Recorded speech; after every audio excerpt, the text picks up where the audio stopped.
নিম্নচাপের প্রভাবে রাজধানী সহ সারা দেশেই চলছে লাগাতার বৃষ্টিপাত। শনিবার পর্যন্ত বৃষ্টিপাতের পূর্বাভাস থাকায় রয়েছে সাধারণ মানুষের ভোগান্তির শঙ্কা। এদিকে নিম্নচাপটি ঘূর্ণিঝড়ে রূপান্তরের শঙ্কা নেই, তা ক্রমেই দুর্বল হয়ে সুন্দরবন হয়ে পশ্চিমবঙ্গের দিকে অগ্রসর হচ্ছে বলে জানিয়েছে আবহাওয়া বিভাগ। দুদিন ধরেই বৃষ্টি, কখনো ঝুম বৃষ্টি, কখনো বা গুড়ি গুড়ি, তবে পুরোটা সময় আকাশে ঘন কালো মেঘ।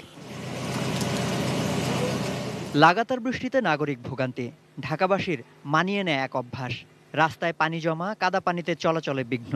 তারপরও বৃষ্টি মাথায় ঘরের বাইরে বের হতেই হয়।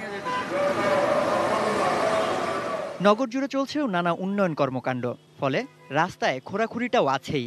ভারী বর্ষণে সেসব এলাকায় জলাবদ্ধতা, পানি নেমে যাওয়ার পরও সেখানে চলাচল সহজ নয়। ভোগান্তি পোহাতে হয় জনসাধারণের। বৃষ্টিতে ভিজে আমরা দেখেন সব কাদা আমাদের ভরে গেছি, অনেক খুবই কষ্ট হচ্ছে আমাদের। খেপ তো পাওয়া মুশকিলই, রাস্তাঘাটে বিভিন্ন জায়গায় পানি জমছে, মানুষ তো বাইরে না বাসার থেকে। পানি জমছে, মানুষের চলাফেরা খুব কষ্ট হইতেছে, গাড়ি ঘোড়া চলতে পারতেছে, গাড়ি ঘোড়া কাইতে পড়তেছে।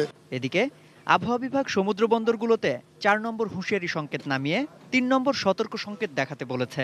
তবে অব্যাহত বৃষ্টির সম্ভাবনা আছে শনিবার মধ্যরাত পর্যন্ত।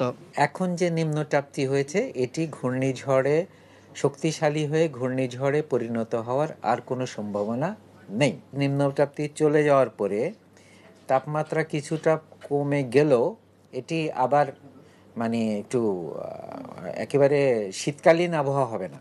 আগামী মাসেও আছে আরেকটি নিম্নচাপের পূর্বাভাস। সম্রাট আনোয়ার, ATN নিউজ, ঢাকা।